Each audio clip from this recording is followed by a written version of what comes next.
কিছুদিন আগে এই চ্যানেলের একটি ভিডিওর নিচে একটি মন্তব্য এসেছিল। আমি সেটা পড়েছিলাম, বারবার পড়েছিলাম। সেই মন্তব্যটি ছিল, আল্লাহ যদি ন্যায় বিচারক হন তাহলে পৃথিবীতে নির্দোষ মানুষ কষ্ট পায় কেন? আমি রাগ করিনি, কারণ এই প্রশ্নটা শুধু একজন মানুষের না। এই প্রশ্নটা সেই মানুষের যে রাতের অন্ধকারে একা বসে কাঁদে এবং বুঝতে পারে না কেন তার সাথে এটা হলো। এই প্রশ্নটা সেই মায়ের যার নির্দোষ সন্তান অসুস্থতায় মারা গেছে। এই প্রশ্নটা সেই মানুষটার যার সারা জীবন সৎ থেকেছে, তবু পেয়েছে শুধু অপমান আর ব্যর্থতা। ভাই, এই প্রশ্নটা দুর্বলতার প্রশ্ন না, এই প্রশ্নটা একটি আহত মানুষের হৃদয়ের কান্না। এবং আজ আমি এই প্রশ্নের উত্তর কোনো যুক্তি দিয়ে দেব না।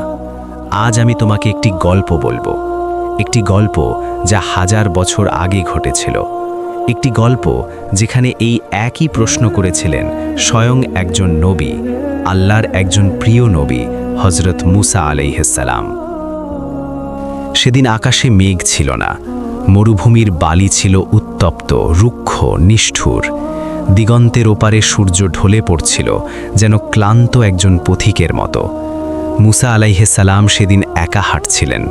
তার পায়ের নিচে মাটি শুকনো, তার কাঁধে ভার শুধু লাঠির না, হৃদয়েরও। কারণ সেদিন তিনি অনেক কিছু দেখেছিলেন, এমন কিছু যা তার মনে প্রশ্ন জাগিয়েছিল, এমন প্রশ্ন যা বুকের ভেতর পাথরের মতো চাপ দিচ্ছিল। তিনি হাঁটতে হাঁটতে একটি নদীর ধারে এসে থামলেন।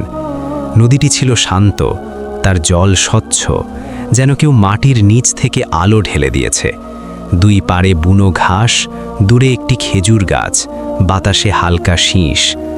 মুসা আলাইহিস সালাম সেই নদীর পাড়ে বসলেন এবং তখন তার হৃদয়ের ভেতর থেকে সেই প্রশ্নটি উঠে এলো, সেই প্রশ্ন যা তিনি অনেকক্ষণ ধরে চেপে রাখছিলেন। হে আমার রব, তুমি কি সত্যি ন্যায় বিচারক? আমি যা দেখলাম তা কি ন্যায় ছিল?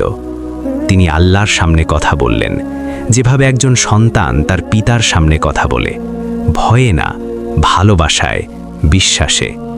শোনো, সেদিন কি হয়েছিল? চলো ফিরে যাই সেই মুহূর্তে। সেদিন সকালে মুসা আলাইহিস সালাম একটি পথ দিয়ে হাঁটছিলেন। পথটি ছিল সরু, দুই পাশে পাথর, মাঝে মাঝে ধুলো উড়ছিল। তখন তিনি দেখলেন একটি মানুষ আসছে। লোকটি ধনী, তার পোশাক উন্নত, তার ঘোড়া শক্তিশালী। সে একটু বিশ্রাম নেওয়ার জন্য পথের পাশে বসল। তার কোমরে ঝোলানো একটি থলি সোনার মহ ভর্তি। সে বসল, পানি পান করল এবং উঠে চলে গেল। কিন্তু যাবার সময় সে জানত না তার সোনার থলিটি মাটিতে পড়ে গেছে। মুসা আলাইহিস সালাম দূর থেকে দেখলেন। কিছুক্ষণ পর আরেকজন মানুষ এলো। এই লোকটি গরিব, তার পোশাক জীর্ণ, চোখে ক্লান্তি, কাঁধ নুয়ে পড়েছে। সে পথ দিয়ে হাঁটছিল মাথা নিচু করে। হঠাৎ তার পা কিছুতে ঠেকল। সে থামল, মাটিতে তাকালো এবং দেখল সোনার থলি, সেই থলি যে ধনী লোকটি ফেলে গেছিল। লোকটি চারদিকে তাকালো, কেউ নেই। তার হাত কাঁপছিল। সে থলিটি তুলে নিল, বুকে চেপে ধরল এবং দ্রুত পায়ে চলে গেল। মুসা আলাইহিস সালাম দেখলেন সব। তার মনে প্রশ্ন জাগল, কিন্তু তিনি চুপ থাকলেন। হয়তো এটাই আল্লাহর ইচ্ছা, হয়তো সেই গরিব মানুষটার এই সাহায্য দরকার। কিন্তু তারপর তৃতীয় একজন মানুষ এলো। এই লোকটি একজন সাধারণ পথিক, না ধনী না গরিব। সে ধীরে ধীরে হাঁটছিল, তার চেহারায় শান্তি। সে ঠিক সেই জায়গায় বসল যেখানে সোনার থলি পড়েছিল। কিছুক্ষণ বিশ্রাম নিল, তারপর উঠে দাঁড়ালো এবং ঠিক তখনই সেই ধনী লোকটি ফিরে এলো হন্তদন্ত হয়ে, চোখে রাগ। সে তার থলি খুঁজছে। সে দেখল এই পথিক এখানে বসেছিল। সে চিৎকার করল, তুই আমার সোনা চুরি করেছিস। পথিক অবাক, আমি কিছু নিইনি, আমি তো শুধু বিশ্রাম নিচ্ছিলাম। কিন্তু ধনী লোকটির মাথায় রাগ। কাছেই ছিল কিছু লোক, তারা ঝাঁপিয়ে পড়ল সেই নির্দোষ পথিকের ওপর এবং রাগের মাথায় সেই নির্দোষ মানুষটিকে হত্যা করা হলো। মুসা আলাইহিস সালাম দাঁড়িয়ে রইলেন নিশ্চল। তার চোখের সামনে একজন নির্দোষ মানুষ মরে গেল, যে কিছুই করেনি, যার কোনো দোষ ছিল না। আর প্রকৃত চোর সেই গরিব লোকটি, সে পালিয়ে গেছে। আর যে ধনী ছিল সে তার সোনা হারিয়েছে, কিন্তু একজন নিরীহকে হত্যা করে ফেলেছে।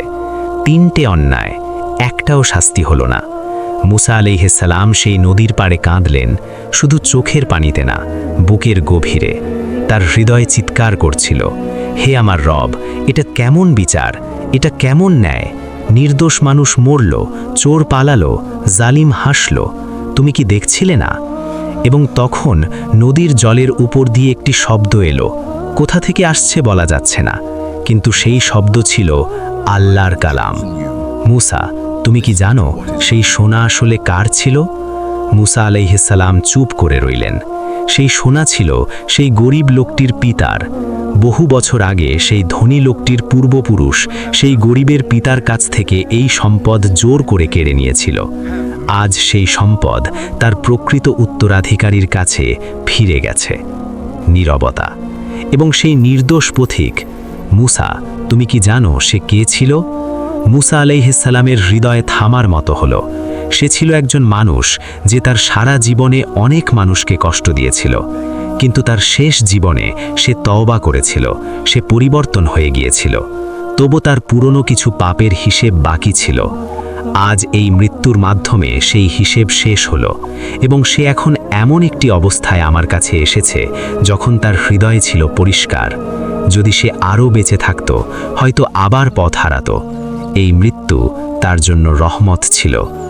মুসা আলাইহিস সালাম মাটিতে মাথা রাখলেন, তার চোখ দিয়ে অশ্রু ঝরছিল, কিন্তু এবার সেই অশ্রু ভিন্ন। এবার সেই অশ্রু ছিল বোঝার অশ্রু, উপলব্ধির অশ্রু।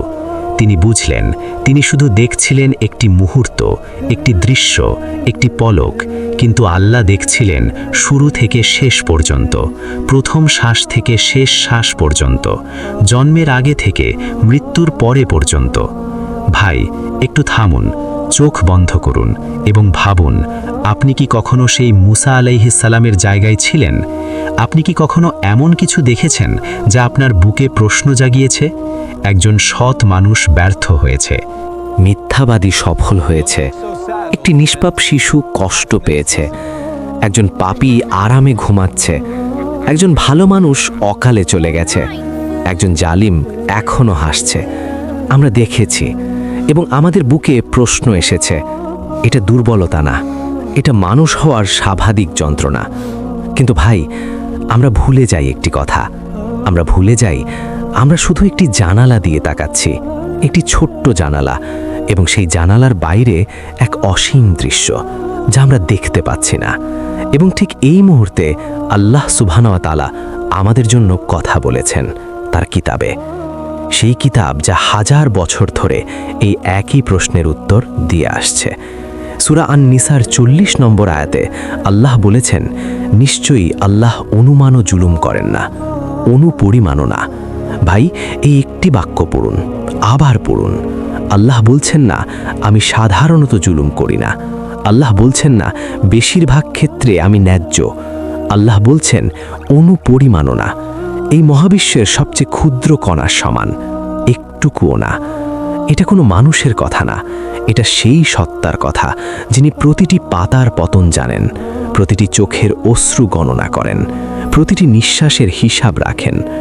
এবং সূরা আল কাহাফের 49 নম্বর আয়াতে আল্লাহ আবার বলেছেন, তোমার প্রতিপালক কারো উপর জুলুম করেন না, কারো উপর না, না সেই গরিব মানুষটির উপর, না সে নির্দোষ পথিকের উপর, না আপনার উপর, না আমার উপর, কখনো না। কিন্তু ভাই, তাহলে প্রশ্ন থেকে যায়, কষ্ট কেন, যন্ত্রণা কেন, অবিচার কেন মনে হয়? এবং এখানেই সেই মুসা আলাইহিস সালামের সেই গল্পটি আমাদের শিক্ষা দেয়। মনে করুন সেই মুহূর্তটির কথা। মুসা আলাইহিস সালাম যখন সেই পথিককে মৃত মাটিতে দেখলেন, তখন তার চোখে কি ছিল? শুধু একটি মৃত্যু, একটি অন্যায় মৃত্যু, একজন নির্দোষ মানুষের মৃত্যু। কিন্তু আল্লাহর চোখে কি ছিল? সেই মানুষের পুরো জীবন, তার শৈশব, তার যৌবন, তার পাপ, তার তওবা, তার হৃদয়ের পরিবর্তন, তার ভবিষ্যতের সম্ভাব্য পথভ্রষ্টতা, এবং এই মৃত্যুর পর তার জন্য যা অপেক্ষা করছে তার সম্পূর্ণ চিত্র। মুসা আলাইহিস সালাম দেখলেন একটি বিন্দু, আল্লাহ দেখলেন সম্পূর্ণ রেখা, শুরু থেকে অনন্তকাল পর্যন্ত। ভাই একটু ভাবুন, যখন একজন ডাক্তার একটি শিশুকে ইঞ্জেকশন দেন, শিশুটি কাঁদে, শিশুটি বোঝে না কেন এই ব্যথা। শিশুটির চোখে সেই ডাক্তার হয়তো একজন শত্রু, কিন্তু সেই ডাক্তার কি শত্রু? না, সে আসলে সেই শিশুকে ভালোবাসে এবং সেই ব্যথার পেছনে আছে সুস্থতার পথ। এখন ভাবুন, আমরা সেই শিশুর চেয়ে কতটুকু বেশি জানি। আর আল্লাহ, তিনি শুধু ডাক্তার না, তিনি সেই সত্তা যিনি এই শিশুকে সৃষ্টি করেছেন। তার প্রতিটি কোষ চিনেন, তার প্রতিটি শ্বাস গণনা করেন, তার শুরু জানেন, তার শেষ জানেন, এবং তার মাঝখানে যা ঘটছে সবটুকুর পেছনে আছে এক অপার প্রজ্ঞা, যা আমাদের ক্ষুদ্র বুদ্ধি দিয়ে বোঝার সাধ্য নেই। এবার আমি আপনাকে একটি প্রশ্ন করতে চাই। রাগ করেন না, বিচার করেন না, শুধু ভালোবেসে। আমরা কি পুরো দৃশ্যটা দেখতে পাই, নাকি আমরা শুধু এক মুহূর্ত দেখে আল্লাহ বিচার নিয়ে প্রশ্ন করি? আমরা যখন বলি আল্লাহ ন্যায্য না, তখন আসলে আমরা কি বলছি? আমরা বলছি আমি এই মুহূর্তে যা দেখছি সেটাই সত্য। আমরা বলছি আমার এই একটি জীবনের এই একটি অধ্যায় সব। আমরা বলছি আমার ক্ষুদ্র দৃষ্টি আল্লাহর অসীম জ্ঞানের চেয়ে বেশি নির্ভরযোগ্য। কিন্তু ভাই, আমরা কি কখনো ভেবেছি এই পৃথিবী শুধু একটি অধ্যায়? একটি বই আছে, সেই বইয়ে অনেক অধ্যায়। এই দুনিয়া হলো প্রথম অধ্যায়, এবং শুধু প্রথম অধ্যায় পড়ে পুরো বইয়ের বিচার করা কি ঠিক? সেই নির্দোষ পথিক যাকে হত্যা করা হয়েছিল, সে কি শেষ পর্যন্ত অবিচারের শিকার হয়েছিল? না, আল্লাহ বললেন সে পরিষ্কার হৃদয়ে এসেছে। সে এমন একটি মৃত্যু পেয়েছে যা তাকে রক্ষা করেছে। এই দুনিয়ায় অন্যায় দেখা গেছে, কিন্তু আল্লাহর আদালতে কোনো ফাইল হারায় না, কোনো সাক্ষী কিনে নেওয়া যায় না, কোনো ক্ষমতাবান সেখানে বিচার বদলাতে পারে না। সেই আদালতে প্রতিটি কান্নার রেকর্ড আছে, প্রতিটি আঘাতের হিসাব আছে, প্রতিটি নির্দোষের পক্ষে সাক্ষ্য আছে। আমি জানি কখনো কখনো জীবন এত কঠিন হয়ে যায় যে প্রশ্ন না করে থাকা যায় না। কখনো এমন রাত আসে যখন মনে হয় আল্লাহ হয়তো দেখছেন না, হয়তো শুনছেন না, হয়তো পরমা করছেন না। সেই রাতগুলোতে মনে রাখুন মূসা আলাইহিস সালামকে, যিনি একজন নবী হয়েও প্রশ্ন করেছিলেন এবং আল্লাহ তাকে ফিরিয়ে দেননি, রাগ করেননি, বরং তাকে বুঝিয়েছিলেন ভালোবেসে। আল্লাহর বিচার কখনো দেরি হতে পারে, কিন্তু আল্লাহর বিচার কখনো বাতিল হয় না। দুনিয়ায় যে অন্যায় দেখছেন তার প্রতিটির জবাব আছে। কিয়ামতের সেই মাঠে, যেখানে কোনো আইনজীবী লাগবে না, যেখানে কোনো ঘুষ চলবে না, যেখানে শুধু থাকবে আল্লাহ এবং সত্য। সেই জালিম যে এই দুনিয়ায় হেসে চলে গেছে, সে কি সত্যিই পার পেয়ে গেছে? না, সূরা আল কাহাফে আল্লাহ বলেছেন সেই দিন প্রতিটি আমল সামনে রাখা হবে এবং তোমার প্রতিপালক কারো উপর জুলুম করেন না, কারো উপর না। আর সেই নির্দোষ মানুষ যে এই দুনিয়ায় কষ্ট পেয়েছে, যার চোখের পানি কেউ মোছেনি, সে কি সত্যিই হেরে গেছে? না, আল্লাহ তার প্রতিটি কান্না দেখেছেন, প্রতিটি রাত গণনা করেছেন, প্রতিটি আঘাত লিখে রেখেছেন। এবং সেই দিন, যেদিন সব হিসাব হবে, সেই মানুষ জানবে তার কোনো কষ্টই বৃথা যায়নি। আল্লাহর কাছে কোনো কষ্টই অদৃশ্য থাকে না। আমাদের ভয় থাকুক, কারণ আল্লাহর বিচার সত্যিকারের, এবং আমাদের আশা থাকুক, কারণ আল্লাহর রহমত তার ক্রোধের চেয়ে প্রশস্ত। ভয় আমাদের পাপ থেকে বিরত রাখুক, আশা আমাদের রহমতের দিকে নিয়ে যাক। এই দুটি ডানা নিয়ে একজন মুমিন উড়তে পারে। হে আল্লাহ, আমরা তোমার বিচার বুঝি না, কিন্তু আমরা বিশ্বাস করি তুমি জানো, তুমি দেখো, তুমি শোনো। হে আল্লাহ, যখন আমাদের মন প্রশ্ন করে, তখন আমাদের হৃদয়কে ঈমানের আলো দাও। যখন আমাদের চোখ শুধু অন্ধকার দেখে, তখন আমাদের সেই দৃষ্টি দাও, যেই দৃষ্টিতে তোমার প্রজ্ঞা দেখা যায়। হে আল্লাহ, যারা এই পৃথিবীতে কষ্ট পেয়েছে, যারা নির্দোষ হয়ে কেঁদেছে, তাদের জন্য তোমার রহমত পাঠাও, এবং যারা প্রশ্ন নিয়ে বসে আছে, তাদের হৃদয়ে তোমার নূর দাও। আমিন। ভাই, আল্লাহর বিচার কখনো ঘুমায় না, কখনো বিরতি নেয় না, কখনো কাউকে ভুলে যায় না।